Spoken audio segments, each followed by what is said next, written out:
जय हिंद, वंदे मातरम। स्वागत है आपका अपने टीटी फैमिली शिक्षकों के परिवार जायसवाल कोचिंग सेंटर पर, पावर्ड बाय शिक्षा ही प्रकाश है। दोस्तों, बात करेंगे एमपी टेट बाल विकास प्रैक्टिस सेट की बात करेंगे। यह प्रैक्टिस सेट नंबर 4 रहेगा। इसके पहले भी ऑलरेडी थी प्रैक्टिस सेट हम कर रहे हैं वर्ग 3 पात्रता परीक्षा के लिए, जहाँ पे आई बटन पे प्लेलिस्ट भी बना दिया गया, तो सभी लोग ज्वाइन कर सकते हैं, प्रिपरेशन को तैयारी कर सकते हैं, फ्री ऑफ कॉस्ट प्रिपरेशन में लग सकते हैं। तो यहाँ पे ध्यानपूर्वक समझना है, इस प्रैक्टिस सेट में हम 30 महत्वपूर्ण लाजवाब क्वेश्चंस करेंगे। इन 30 क्वेश्चनों में से वो प्रश्न करेंगे जो इंपॉर्टेंट क्वेश्चन प्रीवियस ईयर में पूछे गए प्रश्न होंगे, नए सिलेबस के अकॉर्डिंग होगा, नए एग्जाम पैटर्न के अकॉर्डिंग होगा। किस बार भी आपका ऑनलाइन पेपर एग्जाम होना है, तो ध्यानपूर्वक समझिएगा 30 महत्वपूर्ण प्रश्नों को, क्योंकि ये 30 प्रश्न आपके सिलेक्शन के लिए, एग्ज़ाम को क्वालिफाइड करने के लिए बहुत इंपॉर्टेंट है। तो आपको इनमें बताना भी कि 30 में से आप लोगों ने कितना स्कोर प्राप्त किया, आपके 30 में से कितने सही हुए। तो चलिए शुरुआत करते हैं। और ये पिछले ईयर में पूछा गया प्रश्न है, तो ध्यानपूर्वक सभी को समझना है कि निम्नलिखित में से कौन सा बहुबुद्धि का प्रकार नहीं है। भाषाई, स्थानिक, पारस्परिक या विश्लेषण, सभी लोग बताइएगा। तो आप सभी लोग जानते हैं कि इनमें से कौन सा बहुबुद्धि का प्रकार नहीं होगा।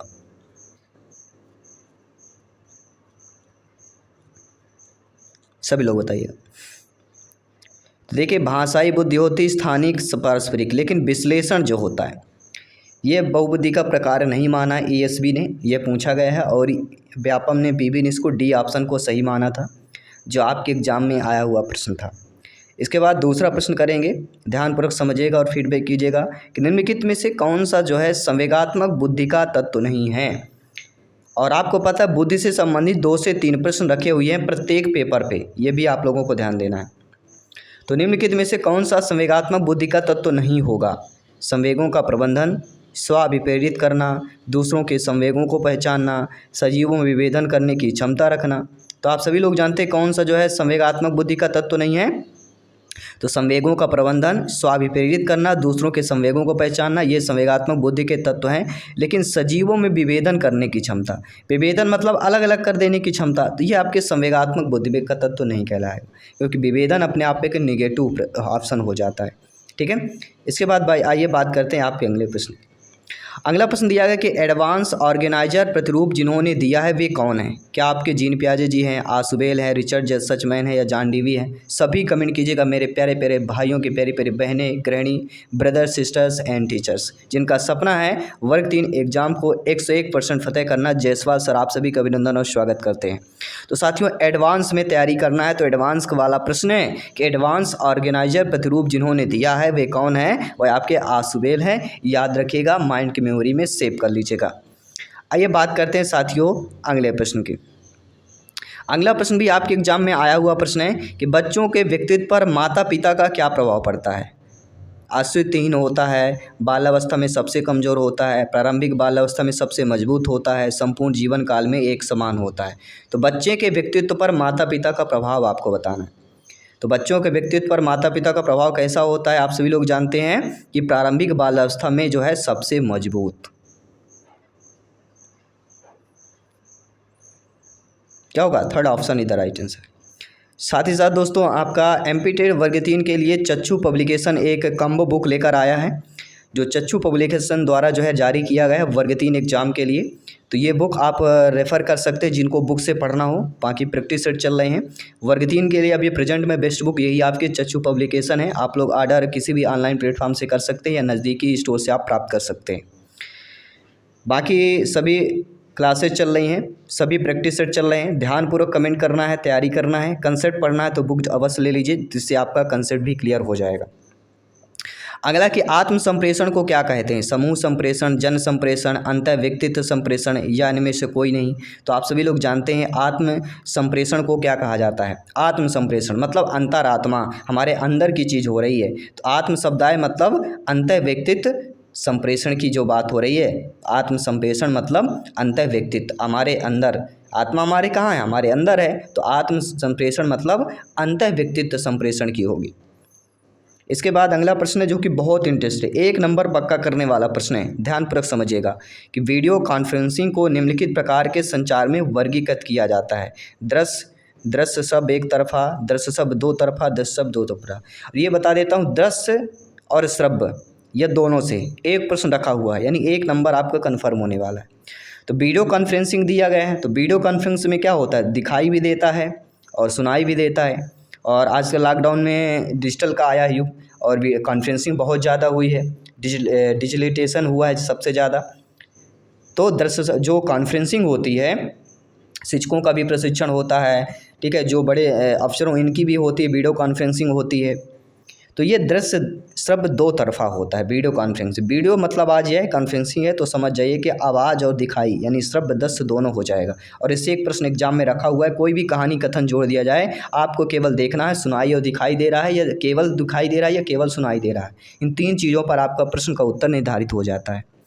अगला, सूचना संप्रेषण तकनीक में क्या सम्मिलित होता है, ऑनलाइन सीखना, वेब आधारित सीखना, आपका एडुसेट के माध्यम से सीखना, या उपरोक्त सभी हो जाता है। तो आप सभी लोग जानते हैं, ज्ञानी सर्वव्याख्याता लोग हैं, कि सूचना संप्रेषण तकनीक में क्या क्या सम्मिलित होता है। ऑनलाइन सीखना भी होता है, वेब आधारित सीखना भी होता है और एडुसेट के माध्यम से भी सीखना होता है। अर्थात उपरोक्त सभी option is the right answer. पिछली बार में उपरोक्त सभी वाले कम ऑप्शन दिए गए थे, सबसे ज़्यादा ऑप्शन वहाँ पे प्रश्न पूछा गया था, इनमें से क्या नहीं होगा। तो निगेटिव नकारात्मक प्रश्न भी करेंगे ताकि आप लोग प्रिपेयर तैयारी बिल्कुल लग जाइएगा। हाँ, व्यक्तित्व भिन्नता प्रदर्शित करते हैं, अतः शिक्षक को क्या करना चाहिए। जब आपकी नियुक्त होगी, आप लोग अध्यापक अध्यापिका बनेंगे, तो अधिगमकर्ता में जो व्यक्तित्व भिन्नताएं अगर प्रदर्शित कर रहे हैं, जो बच्चे सीखेंगे अधिगमकर्ता होंगे, अगर वो व्यक्तिगत भिन्नताएं प्रदर्शित कर रहे हैं तो एक शिक्षक रूप में क्या होगी। तो जब आप कक्षा में पढ़ा रहे होंगे, एक शिक्षक रूप में आपका क्या कार्य होना चाहिए कि परीक्षाओं की संख्या बढ़ा देनी चाहिए, क्योंकि व्यक्तिगत भिन्नताएं बच्चे प्रदर्शित कर रहे हैं, अधिगमकर्ता प्रदर्शित कर रहे हैं। कठोर अनुशासन लागू करना, विविध अधिगम अनुभव उपलब्ध कराना, अधिगम की समान गति पर बल देना। अब आपको किस ऑप्शन को सेलेक्ट करना चाहिए। देखिए, व्यक्तिगत भिन्नता अगर बच्चे अधिगमकर्ता प्रदर्शित कर रहे हैं तो परीक्षा की संख्या बढ़ा देना, ऐसा नहीं है कि जहाँ 1 परीक्षा होती है अब 2 परीक्षा कर दीजिए, ऐसा तो नहीं होना चाहिए। कठोर अनुशासन तक, कठोर शब्द पेडागोजी में नेगेटिव शब्द हो जाएगा। विविध अनुभव उपलब्ध कराने, ये पॉजिटिव हो जाएगा। अधिगम की समान गति पर बल देना भी, वो भी समान गति पर बल देना, ये भी आपका नेगेटिव हो जाएगा। तो कहीं ना कहीं अगर व्यक्तिगत विभिन्नता अधिगमकर्ता प्रदर्शित कर रहे हैं तो एक शिक्षक के रूप में आपको विविध अधिगम जो है अनुभव उपलब्ध क्या कराना चाहिए, उनको अधिगम अनुभव उपलब्ध कराना चाहिए। यानी आपका क्या कार्य होगा जब अधिगमकर्ता व्यक्तिगत विभिन्नताएं प्रदर्शित कर रहे हों, सी ऑप्शन। आई होप सभी लोग समझ गए होंगे। आइए बात करते हैं आपके अगले प्रश्न की। अगला प्रश्न आपकी स्क्रीन पर है कि सूझ द्वारा सीखने में समाकृतिवाद के प्रवर्तक थे वर्दीमर कोफ्फा कोयलर, कोफ्फा थर्नडाइक कोयलर कोफ्फा एवं फ्राइड, या वर्दीमर फ्राइड एवं कोयलर। तो आप सभी लोग जानते समझते हैं कि सूझ द्वारा, ये प्रश्न हर बार टीईटी एग्जाम में पूछा जाता है। तो सूझ द्वारा सीखने में समाकृतिवाद के प्रवर्तक थे, कौन थे। आपका जब भी सूझ द्वारा प्रश्न आए तो वर्दीमर कोफ्फा कोयलर के ऑप्शन पे सेलेक्ट कर देना है और अपना 1 नंबर जो है पक्का कर लेना है। सभी लोग समझ गए अच्छे तरीके से। अब आइए बात करते हैं अगले प्रश्न की। अगला प्रश्न है कि आप लोगों की स्क्रीन पर दिया गया है कि प्रश्न है कि आप एक आदमी को कुछ भी नहीं सिखा सकते। प्रश्न है, आप एक आदमी को कुछ भी नहीं सिखा सकते हैं, आप उसे अपने भीतर खोजने में उसकी मदद कर सकते हैं, यह किसने कहा। Galileo Galilei, SC. Morrison, John Dewey या टी.पी. ग्रीन की बात करें। सभी कमेंट कीजिएगा। जी हाँ, मेरे प्यारे प्यारे भाइयों की प्यारी प्यारी बहनें, गृहिणी, ब्रदर्स, सिस्टर्स एंड टीचर्स, सभी कमेंट कीजिएगा। जायसवाल सर, हाथ जोड़कर आपके कमेंट के फीडबैक का सरोपर ये अभिवादन करते हैं, स्वागत करते हैं। तो आप एक आदमी को कुछ भी नहीं सिखा सकते हैं, आप उसे अपने भीतर खोजने में उसकी मदद कर सकते हैं, किसने कहा है। यह आपके एग्जाम में आया हुआ प्रश्न, इसलिए हम आपको कई बार आपको बता रहे हैं। किसने कहा है, गैलीलियो ने कहा है। ये एमपी टेट में आया हुआ प्रश्न है, रिपीट हो सकता है, ध्यानपूर्वक समझ लीजिएगा। अगला प्रश्न है, थॉमस प्री ग्रीन के अनुसार शिक्षण एक शिक्षक का कार्य है जो बच्चे के लिए किया जाता है, बच्चे के अधिगम के लिए, प्रशिक्षण के लिए, मूल्यांकन के लिए, विकास के लिए। तो एक शिक्षक के रूप में, अध्यापक अध्यापिका के रूप में सोचिए कि थॉमस प्री ग्रीन ने ऐसा क्या कहा है कि शिक्षण एक शिक्षक का कार्य है जो बच्चे के किसके लिए किया जाता है। भाई, शिक्षण किसके लिए किया जाएगा, बच्चे के विकास के लिए किया जाएगा,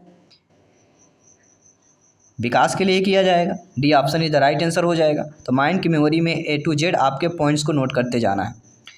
कब क्या पॉइंट्स आपको मैं बता दूं, शेयर कर दूं, ये कोई निश्चित निर्धारित नहीं होता है दोस्तों। शिक्षा मनोविज्ञान का संबंधित बताइए। अधिगमकर्ता, अधिगम प्रक्रिया में, अधिगम स्थितियों में या उपरोक्त सभी में।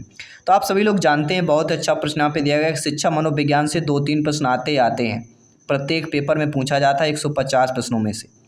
तो शिक्षा मनोविज्ञान का अगर संबंध पूछा जाए तो अधिगमकर्ता का भी होता है जो अधिगम सीखते हैं, अधिगम प्रक्रिया में भी होता है और अधिगम संस्थितियों में भी होता है जो स्थितियाँ होती हैं। तो तीनों चीज़ शिक्षा मनोविज्ञान से संबंधित है।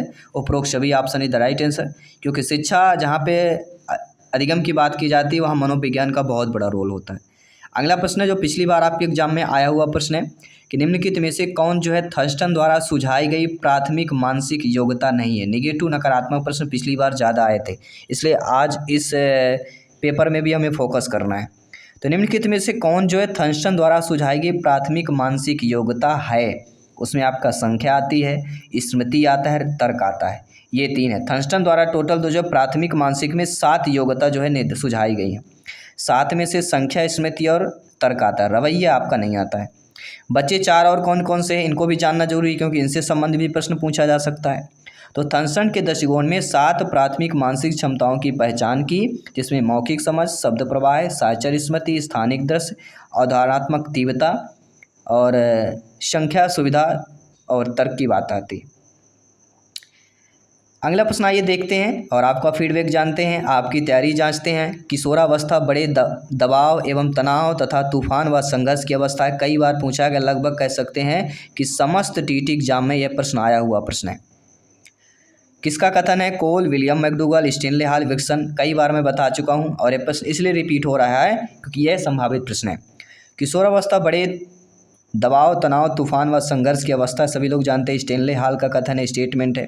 और आपको पता है स्टेटमेंट कथन अक्सर पूछे जाते हैं, 4 से 5 नंबर आपके पक्के करेंगे, क्योंकि स्टेटमेंट कथन आपको अनुमान नहीं लगा सकते। जब आपको सही तरीके से पता होगा, क्लास अटेंड करेंगे, प्रैक्टिस सेट अटेंड करेंगे, तभी आप कर पाएंगे। अगला प्रश्न है, फ्रॉइड के अनुसार किसी बच्चे में सामाजिकरण की प्रक्रिया हेतु सर्वोत्तम आयु क्या होती है? 4 वर्ष, 6 वर्ष, 5 वर्ष या 8 वर्ष? सभी बताइएगा। जी हाँ, सभी मित्रों को जय हिंद, वंदे मातरम। साथियों, फ्रॉइड के अनुसार किसी बच्चे में सामाजिकरण की प्रक्रिया हेतु सर्वोत्तम आयु अगर पूछी जाती है। अब देखिए, सामाजिकरण परिपक्वता की बात नहीं हो रही, यहाँ पे सामाजिकरण की प्रक्रिया की बात हो रही। तो फ्रॉइड के अनुसार सामाजिकरण की प्रक्रिया जो है, बच्चे जो है 5 वर्ष की प्रक्रिया में सर्वोत्तम आयु मानी जाती है। जब सामाजिकरण की प्रक्रिया शुरुआत दी जाए या सामाजिकरण सीखा जाए तो 5 वर्ष पर फ्रॉइड के अकॉर्डिंग मानी गई है। अगला प्रश्न बहुत अच्छा प्रश्न है कि सृजनात्मकता की विशेषताएं क्या क्या होती हैं। सृजनात्मकता अर्थात क्रिएटिविटी, मौलिकता, प्रभावशीलता, लचीलापन या उपरोक्त सभी। देखिए, जब आप किसी शिक्षक बनेंगे, अध्यापक अध्यापिका बनेंगे, तो आपकी रवैया सृजनात्मक होनी चाहिए। अर्थात सृजनात्मक में यानी आप में क्या क्या विशेषता होनी चाहिए? आप में मौलिकता भी होनी चाहिए, प्रभावशीलता भी होनी चाहिए, लचीलापन भी होना चाहिए। और कह सकते हैं जो ये तीनों चीज़ें होती हैं वो शिक्षक के लिए परफेक्ट माना जाता है। अगला प्रश्न आइए स्क्रीन पर देख लेते हैं और आपका साथ में फीडबैक भी जानेंगे कि शिक्षक कक्षा कक्ष में क्या प्रयास करता है। देखिए, जब आपकी नियुक्त होगी, आप स्वयं सोचिए, कहीं ना कहीं पढ़ा रहे होंगे, मुझे पता 50% लोग कहीं ना कहीं स्टडी दे रहे हैं, बच्चों को शिक्षा का ज्ञान दे रहे हैं, ठीक है। तो ये बताइए, जो शिक्षक जो है कक्षा कक्ष में क्या प्रयास करता है? आप जब पढ़ा रहे होते तो क्या प्रयास करते हैं कि विद्यार्थियों को अनुभव प्रदान करें, विद्यार्थियों को चिंतन का अवसर दें, यानी सोचने का उन्हें अवसर देना चाहिए, विद्यार्थियों को सहायक अधिगम वातावरण देना चाहिए। तो कहीं ना कहीं तीनों चीज़ें पॉजिटिव दी गई। ये तीनों में से कोई एक पूछा जा सकता, बाकी अदर निगेटिव दिए जा सकते थे। तीनों ऑप्शनों को ध्यानपूर्वक समझना है, क्योंकि विद्यार्थी बालक बालिका को अनुभव प्रदान करना, ये पॉजिटिव हो जाएगा। बालक बालिका को अवसर देना, चिंतन का अवसर देना, ये भी पॉजिटिव ऑप्शन है। विद्यार्थियों को सहायक अधिगम वातावरण देना, अच्छा वातावरण देना बच्चों के लिए, ये भी है। तो उपरोक्त सभी ऑप्शन होगा। आप समझ जाते हैं, लेकिन यही चीज़ें आपको सभी ऑप्शन को समझना है, क्योंकि अगला जो प्रश्न आने वाला एग्जाम में वह आपको नहीं पता है, ना मुझे पता है। इसलिए ध्यानपूर्वक प्रत्येक ऑप्शन को ध्यानपूर्वक समझिएगा। जो जो चीज़ें बता रहा हूँ नोट करते जाइएगा। अगला, निम्नलिखित में से कौन सा युग्म सही नहीं है? वाटसन व्यवहारवाद के जनक सभी लोग जानते हैं। जॉन डेवी संरचनावाद के, ये गलत दिया गया। संरचनावाद के कौन है? सभी लोग बताइएगा। विलियम वुंट है मेरे ख्याल से। जीन पियाजे जी संज्ञानात्मक विकास, सभी लोग जानते हैं। अगर संज्ञानात्मक विकास शब्द आएगा तो जीन पियाजे के ऑप्शन में जाएगा। अगर गेस्टाल्ट वध शब्द आता है तो वर्दीमर के ऑप्शन पे जाता है। तो यहाँ पे क्या पूछा गया, कौन सा युग्म सही नहीं है? तो आपका सेकंड ऑप्शन सही नहीं। तो चारों ऑप्शन को पढ़ना है। ये वाटसन व्यवहारवाद के हैं और 4 में से 1 नंबर रखा हुआ है, एक ऑप्शन से प्रश्न पूछा जाएगा, ये याद रखिएगा। तो जॉन डीवी की बात करते हैं तो मनोविज्ञान के दर्शन शास्त्र में अगर संरचनावाद का श्रेय अगर बात करें तो विलियम वुंड और वी टिचनर कोचे, इन्होंने अमेरिका कॉर्नेल विश्वविद्यालय में इनकी जो है शुरुआत की थी। इसके साथ अगला प्रश्न है और भी बेस्ट हो जाता है क्योंकि आरवी केटल एमपीटेट में रखा हुआ है, यानी कि एमपीटेट के एग्जाम हो आरवी केटल से एक प्रश्न रखा हुआ है। तो आरवी केटल की तरल बुद्धि क्या किसके तुल्य होती है? वंशानुगत कारकों के, बौद्धिक कारकों के, पर्यावरणीय कारकों की या सामाजिक कारकों के होती? सभी लोग बताइएगा। तो आरवी केटल तरल बुद्धि की तुल्य किससे होती है? सभी लोग जानते हैं वंशानुगत कारकों की बात करेंगे। First option is the right answer.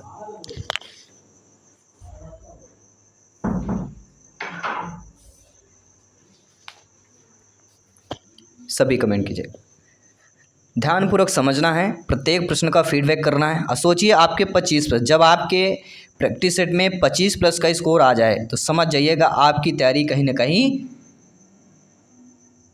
Exam को फतेह करने के लिए एक अग्रसर हो रही है, बढ़ रही है। तो शिक्षण वह प्रतिमान है जिसका सर्वाधिक प्रयोग भाषा व व्याकरण शिक्षण हेतु उपयोगी होता है। वह आगमन प्रतिमान है, संप्रत्यय संप्राप्ति प्रतिमान है, प्रशिक्षण प्रतिमान है, विकासात्मक प्रतिमान है। प्रतिमान सबसे एक प्रश्न आता ही आता है। अब आगमन पूछा जाएगा, संप्रत्यय या प्रच्छा पूछा जाए, इन 3 ऑप्शनों में से एक प्रश्न पूछा ही जाता है। किसी भी से भी एक प्रश्न बनाया जाएगा और पूछा जाएगा। तो शिक्षण का वह प्रतिमान जिसका सर्वाधिक प्रयोग भाषा व व्याकरण शिक्षण हेतु उपयोगी होता वह कहलाता है संप्रत्यय संप्राप्ति प्रतिमान। Second option is the right answer. किसी भी प्रश्न पर डाउट है आप लोग बेहतरीन कमेंट कर सकते हैं, फीडबैक कर सकते हैं। जयसवाल सर हाथ जोड़कर आपके कमेंट का फीडबैक का अभिनंदन और स्वागत करते हैं, क्योंकि आप सभी लोग भावी अध्यापक अध्यापिकाएं हैं, शिक्षक बंधु हैं, आप सभी लोग इस फैमिली के ज्ञाता है, व्याख्याता है। अगला, शिक्षण प्रक्रियाओं में पारस्परिक प्रभावों को सम्मिलित किया जाता है जिसमें दूसरों के व्यवहारिक क्षमताओं के विकास का लक्ष्य होता है।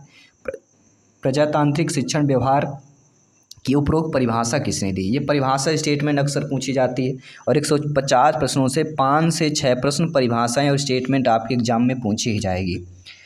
तो यहाँ पर आपको शिक्षण प्रक्रिया में पारस्परिक प्रभावों को सम्मिलित किया जाता है जिसमें दूसरों के व्यवहारिक क्षमता का विकास का लक्ष्य होता है। प्रजातांत्रिक शिक्षण व्यवहार के उपरोक्त परिभाषा है।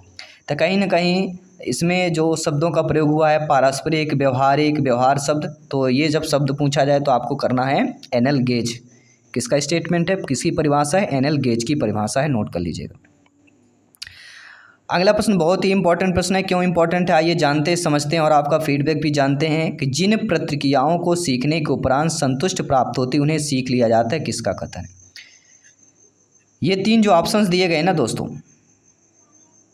अभ्यास का नियम, तत्परता का नियम, प्रभाव का नियम, ये थर्नडाइक के मुख्य नियम हैं। और 3 ये ऐसे हैं दिए गए हैं जो 3 में से एक उदाहरण से संबंधित प्रश्न आएगा और 1 नंबर आपका रखा हुआ है, याद रखिएगा। कभी अभ्यास से पूछा जाएगा, कभी तत्परता से, कभी प्रभाव। इन 3 नियमों से एक उदाहरण एग्जाम्पल दिया जाएगा, घुमा फिरा के पूछा जाएगा। तो जिन प्रतिक्रियाओं को सीखने के उपरांत संतुष्टि प्राप्त होती उन्हें सीख लिया जाता है, या किसका उदाहरण एग्जाम्पल हो जाएगा? तत्परता का हो जाएगा। जहाँ पर बार बार अभ्यास शब्द आता है तो फिर अभ्यास का हो जाएगा। ठीक है, कोई चीज़ अगर नहीं बन रहा है, हम बार बार अभ्यास करते हैं तो बनने लगता है, तो फिर अभ्यास के नियम पर आ जाता है, जो कि काफ़ी सरल होता है समझने के लिए। अगला प्रश्न है, मनोविश्लेषण का प्रतिपादन जिन्होंने किया है वे अल्फ्रेड एडलर हैं, सिगमंड फ्रायड हैं, कार्ल जुंग या कार्नर है? जिनको समझना हो तो वीडियो पॉज कर आप लोग प्रश्न को समझ सकते हैं, फीडबैक कर सकते हैं, वीडियो प्ले कर देख सकते हैं। तो मनोविश्लेषणवाद का प्रतिपादन अगर पूछा जाए तो सभी लोग जानते हैं Sigmund Freud is the right answer. सभी लोग समझ रहिएगा, सभी लोग कमेंट करते रहिएगा। टॉपर नोट्स प्राप्त करने के लिए आपको केवल व्हाट्सएप करना है 9630689598। टॉपर नोट्स आपको प्राप्त हो जाएगी। कितने में प्राप्त होगी ये आप जब भी व्हाट्सएप करेंगे। ये टॉपर नोट्स हमारी 149 CDP बाल विकास की, जो आपके प्रिपरेशन को मजबूत करेगी, तैयारी को मजबूत कीजिएगा। तो जिनको टॉपर नोट्स भी चाहिए तो आप लोग व्हाट्सएप करेंगे, टॉपर नोट्स आपको प्राप्त हो जाएगा। अगला प्रश्न है, प्रेरणा प्रबलन ह्रास के सिद्धांत के प्रदाता बताना है। ठीक है, टॉपर नोट्स जो हमारे 5 से 6 लोग जो टॉपर हुए हैं, जिनका सिलेक्शन हुआ है पिछली बार वर्ग 3 में, उनसे संबंधित उनके मार्गदर्शन पर बनाया गया है। लगभग 10 से 12 बुकों का निचोड़ करके बनाया गया है, इसलिए टॉपर नोट्स आपकी इंपॉर्टेंट हो जाती है। तो प्रेरणा प्रबलन ह्रास से सिद्धांत के प्रदाता कौन है? क्लार्क हल है, फ्रॉयड है, मैस्लो है, इनमें से कोई नहीं। तो सभी लोग जानते हैं जब भी एग्जाम में प्रेरणा प्रबलन ह्रास सिद्धांत पूछा जाएगा, क्लार्क हल के ऑप्शन पे क्लिक करके आना है, तभी आपके एक नंबर कन्फर्म होगा। याद रखिएगा, माइंड की मेमोरी में एक एक चीज़, एक एक बातें नोट कर लीजिएगा। अगला प्रश्न है, भारत में दूसरी राष्ट्रीय शिक्षा नीति की घोषणा किस वर्ष की गई थी? 1968, 86, 2020 से 2024 में। तो आप सभी लोग जानते हैं कि भारत में राष्ट्रीय शिक्षा नीति का आगमन 1968 में हुआ था। जी हाँ, भारत में पहली राष्ट्रीय शिक्षा नीति की घोषणा 1968 में की गई है और दूसरी आपके कब की गई है? 1986 में की गई। कब की गई है? 1986 में। याद रखिएगा, पहली दूसरी कोई भी पूछा जाए आपसे बनना चाहिए। अगला, शिक्षण प्रतिमान के तत्व कौन से हैं? लक्ष्य और उद्देश्य हैं, उद्देश्य संरचना है, सामाजिक प्रणाली, मूल्यांकन है या उपरोक्त सभी हो जाते हैं।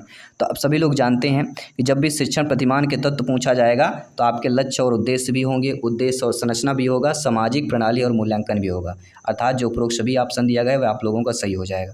सभी लोग समझ गए।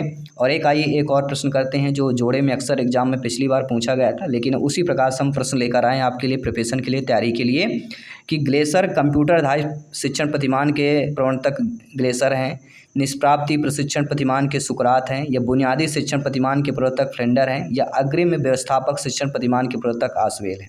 तो यहाँ पे क्या सही जोड़ा चयन करना, तो सही जोड़ा आपका डी ऑप्शन दिया गया है कि आसवेल जो है अग्रिम व्यवस्थापक शिक्षण प्रतिमान के प्रवर्तक हैं। तो आपको बताना है कि कंप्यूटर आधारित शिक्षण प्रतिमान के प्रवर्तक कौन है। नीचे कमेंट बॉक्स है, इसका आंसर आपको कमेंट करके बताना है कि कंप्यूटर आधारित शिक्षण प्रतिमान के प्रवर्तक कौन कौन है।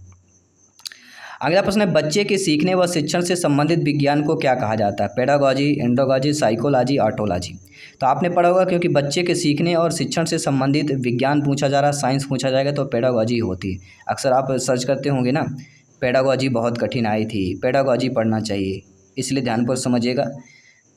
और आने वाले प्रैक्टिस सेट में इंपॉर्टेंट पेडागॉजी क्वेश्चन भी लाएंगे, आपके प्रिपरेशन को बिल्कुल A to Z तैयार करेंगे ताकि 101% एग्जाम को फतेह कर पाएँ। साथियों, विशेष आवश्यकता वाले जो बच्चे होते हैं, जो दिव्यांगजन बच्चे होते हैं, उनकी शिक्षा किस प्रकार होनी चाहिए? आप स्वयं सोचिए, आपकी नियुक्ति है, आपके कुछ ऐसे बच्चे हैं क्लास में, कक्षा में, कि दिव्यांगजन बच्चे हैं और विशेष आवश्यकता वाले बच्चे हैं। तो उन प्रकार, वो ऐसे बच्चों को किस प्रकार से आप शिक्षा देंगे? उन्हें अलग विद्यालय में शिक्षा देंगे, उन्हें समान विद्यालय में ही विशेषज्ञों की मदद से शिक्षा देनी चाहिए, या केवल उन्हें घर में शिक्षा देनी चाहिए, केवल उनके माता पिता को शिक्षा दी जानी? तो आप सभी लोग जानते हैं, जहाँ पे पेडागॉजी में केवल शब्द आएगा तो नेगेटिव ऑप्शंस हो जाएंगे। अलग विद्यालय करना उनके लिए तो ये भी नेगेटिव होगा, क्योंकि समेकित शिक्षा की बात की जाती, समावेशी शिक्षा की बात की जाती। तो उन्हें क्या करेंगे? समान विद्यालय में ही विशेष शिक्षा विशेषज्ञों की मदद से शिक्षा देंगे। तो बी ऑप्शन जो दिया गया सही हो जाएगा। और आइए इस प्रैक्टिस सेट का तीसरा प्रश्न आपके स्क्रीन पर है कि भारत में नई शिक्षा नीति 2020 की घोषणा जो है कितने वर्षों बाद की गई है? 20 वर्षों बाद, 28 वर्षों बाद, 34 वर्ष बाद या 42 वर्षों बाद? तो भारत में जो नई शिक्षा नीति 2020 की घोषणा हुई है, जो कि लागू आपके 2022 में हुई है, कितने वर्षों बाद ये घोषणा की गई थी? घोषणा पे ध्यान देना। 20, 28, 34, 42, ये आपको कमेंट करके बताना है, ये आंसर कमेंट करके बताना है। साथ ही साथ 30 में से आप लोगों ने कितना स्कोर प्राप्त किया ये भी आपको कमेंट करके बताना है। बाकी सभी प्रैक्टिस सेट का आपके चल रही है, प्लेलिस्ट बना दिया गया है, सभी लोग ज्वाइन कीजिए, प्रिपरेशन को मजबूत कीजिए और इस बार एग्जाम को 101% फतेह कीजिए। तो धन्यवाद सभी का, जय हिंद, वंदे मातरम।